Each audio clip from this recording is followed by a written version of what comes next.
Hi, my name's Chris, and today I'm going to show you how to make an Indiana Jones style costume whip out of duct tape and some rope. Well, let's get cracking. That was a pretty good crack.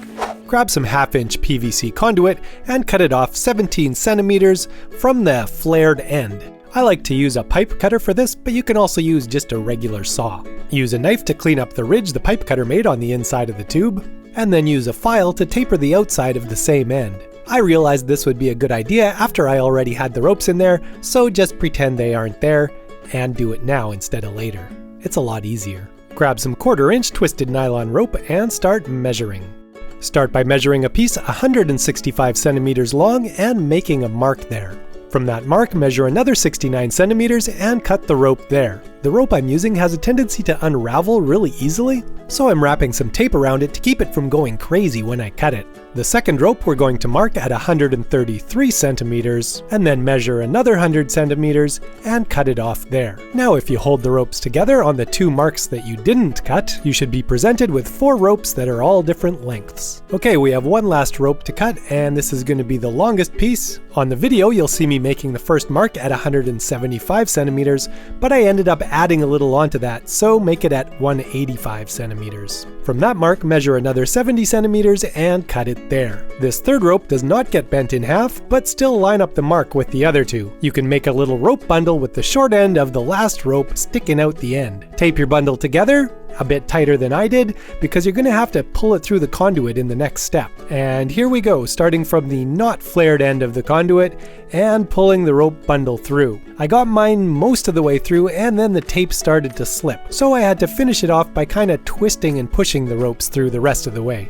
In the end though, I got the job done and was able to welcome the green tape to the other side of the conduit. If your marks aren't lined up after this, do a bit of adjusting and get everything back the way it's supposed to be. Tie a knot around those 2 loops with the other rope. I ended up going around the loops twice and then did this kind of knot thing, just like a regular kind of knot, I guess. Then the knot can get pulled back into the flared end of the conduit, which, if it's the right size, will stop it from going any further in. Now we're going to use the rope sticking out the back of the handle to make the handle bump at the end a little more pronounced, but not too pronounced, so I'm removing one of the rope strands to make it a little thinner. Stick a strip of duct tape to a mini anvil and cut it up the center to make it into 2 thinner strips of duct tape. Fold the rope over to the outside of the handle and tape it down. Then bring the rope back up and tape it down. Then bring it down again and tape it down. And, yep, you're right, up again. There's not much else to say about this except just keep on doing the same thing until you've gone all the way around. I did use the ancient tape fingers technique to speed things up a bit, so I wouldn't have to stop and cut a piece of tape every time I needed one. Stuff the extra bit of rope in the handle where no one will see it, and start wrapping the whole thing with electrical tape. I'm pulling the electrical tape pretty much as tight as I can here, just so it'll stretch and hopefully conform reasonably well to the whip handle. Now, to make a good looking whip, you want a nice even taper from the handle to the tip. And we've already got a bit of a taper going with our different lengths of rope, but we can smooth that out even more by taking the 3 strands in each rope and cutting those at different lengths. So from the tip of each rope, make marks 10 centimeters and 20 centimeters down. We'll leave one strand the full length and then cut one at the 10 centimeter mark and one at the 20 centimeter mark. As I said before, the rope I'm using loves to unravel, so I'm just melting the end of each section as I cut it. If you do this, be sure to be careful, as the melted plastic rope can definitely burn your fingers. Once I had my 3 different lengths, I wrapped some tape around the rope to keep it from unraveling further. Repeat the process for each rope until you get to the longest rope. For the longest rope, we're going to remove one whole strand right from the tip all the way down to about 20 centimeters up from the base. And if all went well, you should have something that looks a little bit like this. A bunch of ropes coming out of a tube. Now go find your son's drum kit and set up some crates about 3 meters away. Grab your roll of duct tape and tape it to the drum so the sticky surface is facing up. Unroll your duct tape and tape it down to the 3 meter away crate. At which point your son has probably stopped playing the drums because you are distracting. Next comes the part that requires a bit of carefulness. Get your duct tape again and tape it down onto your previous duct tape strip. You want to do this slowly and try to get as few wrinkles in there as possible. You don't have to worry too much about getting the edges exactly lined up because they're going to get cut off anyways. Now at this point the strip isn't quite wide enough. It needs to be 7 centimeters wide. So overlap a second strip, making sure that it'll give you a width that's a little bit more than 7 centimeters. Then you can flip your whole strip contraption upside down so you can add your last piece of duct tape. Just for your information, that used one 20-yard roll with that much left over. Next I'm going to start marking measurements onto my tape strip according to this super sweet pattern I made up. So maybe take a screenshot so that you have it. As you go down the tape strip, most of the marks are in 30 centimeter increments, except for the first 3 because they have to deal with the handle. Once those lines are marked, you can mark the correct width at each one of those spots. I'm just doing my best to keep them centered as well as I can on the tape strip. Then just take a straight edge and join all those marks. Now I obviously didn't do a perfect job of centering my marks originally, because in order to get straight lines I had to miss some of the marks a bit. But it's okay because they're still the same width, just shifted over a little. Now just cut along those lines and you've got yourself a tapered strip of tape. Next, mark the center at each measurement line using a ruler and some math. Then fold each edge into the center line, giving the tape a nice crease there. We'll use those creases to make 2 other marks so we don't have to use any more math. Use a ruler to connect all those marks all the way down your strip and make a line across about 1 centimeter down. The one I drew here is actually 3 centimeters, but I ended up cutting past it. So yeah. Now you can spend some quality time with your tape, cutting it into 4 equally sized, smaller tapered strips. When you get to the end that has the line drawn across it, it's time to think about stopping cutting. Like I said before, leave about 1 centimeter not cut. And there you go, a whole bunch of tape cut into strips. Wrap the wide end of the duct tape strips around the handle of the whip. The edges should line up almost perfectly. Then take a thin piece of tape and tape it in place. Stretch the tape as tight as you can to get the least amount of wrinkles possible. Now I'm going to mark a line on the front of my whip and an X on the back, just so you can tell which way it's facing when I'm doing the braiding. Okay, so with the front facing you, grab the left hand strip and pull it across the handle at an angle. This will end up making an awkward little flappy kind of ear thing. Hold that in place while you grab the right hand strip, bringing it over top the one you just did, and make the same awkward ear flap thing with that one. Now pull those strips up as far as they can go so they're a little bit more perpendicular to the handle. Holding those in place, flip over the whip so now you're looking at the back side. Once again, make a flap while the left strip goes diagonally across, and fumble around a bit until you can get the right strip to do the same thing, going over top of the one you just did. I'm going to say here it's definitely worth making a short set of strips out of some extra tape so you can practice this and figure it out before you get to your actual good whip. Okay, now we're back at the front with everything set up how we want it. We're going to take the right strip from the back of the whip, bring it under the front right strip and over to the left hand side. Now we're going to take the back strip on the left side, bring it over the strip beside it and under the next one. Now the key to getting a good looking braid is getting all the strips nice and tight and close together. That's trickiest to do right at this beginning section, so I spent a lot of time just moving each individual strip and trying to get things nice and close together. Generally the natural tendency is for the strips to want to go more down than sideways, I guess. So most of the time you're just trying to work those strips, pulling them as perpendicular to the handle as you can and up towards the base. After a lot of struggle and some good practice at being patient, you should end up with something that looks a bit like this. Now this is the starting point for our braiding, and it's always going to look pretty much like this from now on. So take the strip that's the farthest away from you, or highest up on the whip if you look at it that way, and bring it around the back of the whip.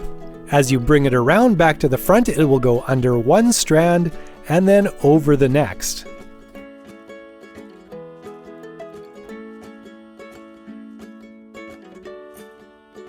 It is now back on the same side it started on, but now it's the lower strand. Now the highest strand is on the left side, so it's time for it to go around the back the other way, under one strand and over the next, back to the side it started on. And then all you gotta do is just keep repeating that process over and over, taking the top strand around the back and then under one and over one. If you want your whip to end up looking really good, I'd say every time you bring a strand around, Make sure to go back to all the other strands and pull them tight as well. If all goes well, soon you'll be at the end of the handle, at which point you'll want to clamp it somewhere so your hands can keep braiding unencumbered. I used a piece of foam to protect the handle and clamped it in a vise.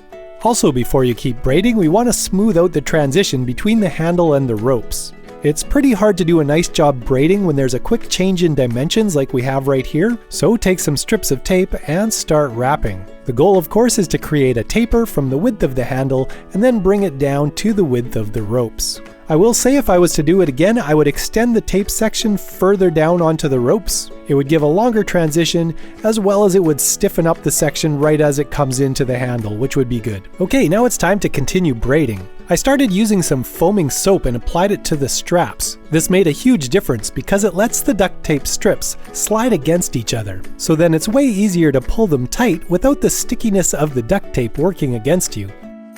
And now it's just a matter of continuing the braid all the way down the whip, making sure to keep all the bits of rope inside the braid so they don't escape and stick out somewhere you don't want them.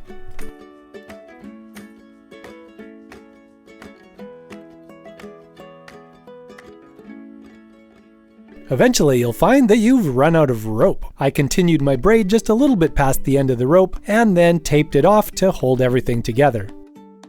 There's still a decent length of strands sticking out the end, but we'll deal with those later. For now, let's finish up the handle of the whip. Add a couple strips of duct tape across the open end, then lay a full piece on the end and cut around it. Leave it sticking out a couple of millimeters all around, and then massage that down onto the handle. Grab some thin strips of duct tape and go around and around until you've got that wider bobble thing on the base covered with duct tape. Another strip of tape covers up those funny flappy bits. And lastly, we're going to form a little raised bump up section here in the transition between the handle and the whip. This is the only positive thing that came from my hockey playing experience as a child. We would use this technique when we wrapped hockey tape around the ends of our sticks. I guess so that we wouldn't poke our eyes out. So as you're wrapping the tape around, also twist it, creating kind of a rope-like structure. In doing this, it's pretty easy to build up a bump fairly quickly. You just keep adding layers of twisted tape until you have the right sort of a bump that you're looking for. Once you have your bump, put your tape over top to smooth it all out, and you're good to go. So good, in fact, that I would say you're done. You've just made a pretty realistic looking whip out of duct tape.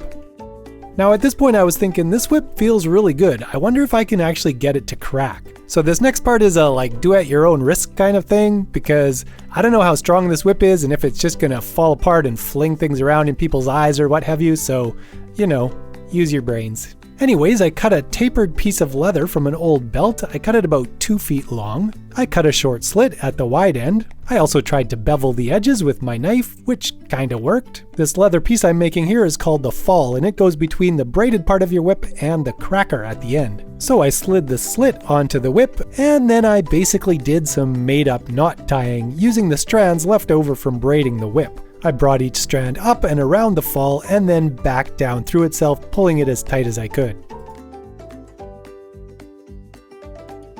I can't say I really trust that knot, so I added some tape to tape down the ends, just to make sure nothing comes undone when I'm whipping it good. A little bit of leather dye so it looks kind of the same as the duct tape, and now it's time to make the popper. I made this out of a roll of random string I had lying around. I think it might be masonry string, something like that. Anyways, I cut a reasonably long piece of string and doubled it over.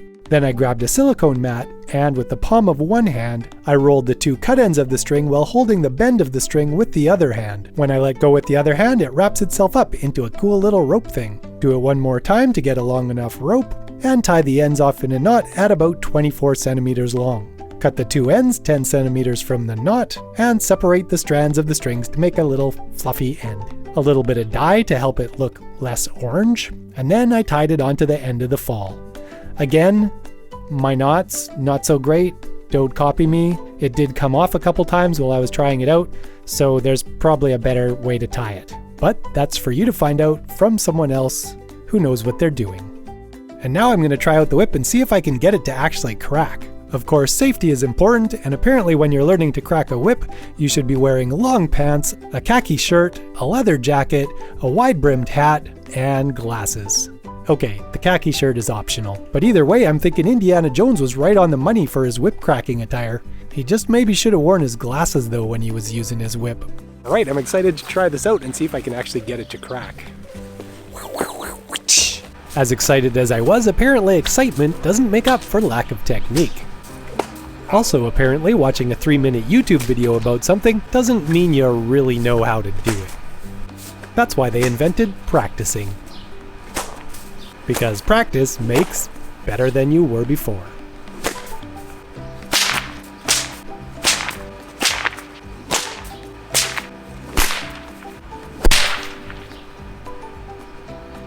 Okay, that was a really fun project, and it didn't take very long. I actually had this project half done in a bag in my basement for the last 7 years, I think it is. And it took until the new Indiana Jones movie was coming out to give me that kick in the butt I needed to actually finish it off. And I'm super glad I did, because it actually turned out way better than I thought it would. I'm really happy with how it works and how it looks, and I'm surprised that it actually works as a whip that you can crack. Of course, if you are going to be cracking it, make sure you follow all the safety precautions.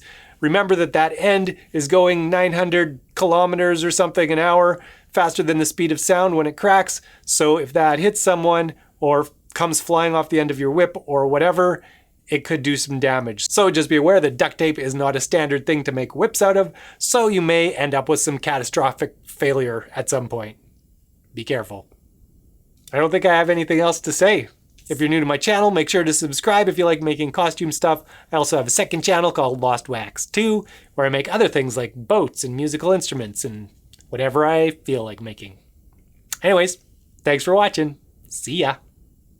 Hi, my name's Chris, and today I'm going to show you how to make an Indiana Jones costume whip out of duct tape and rope.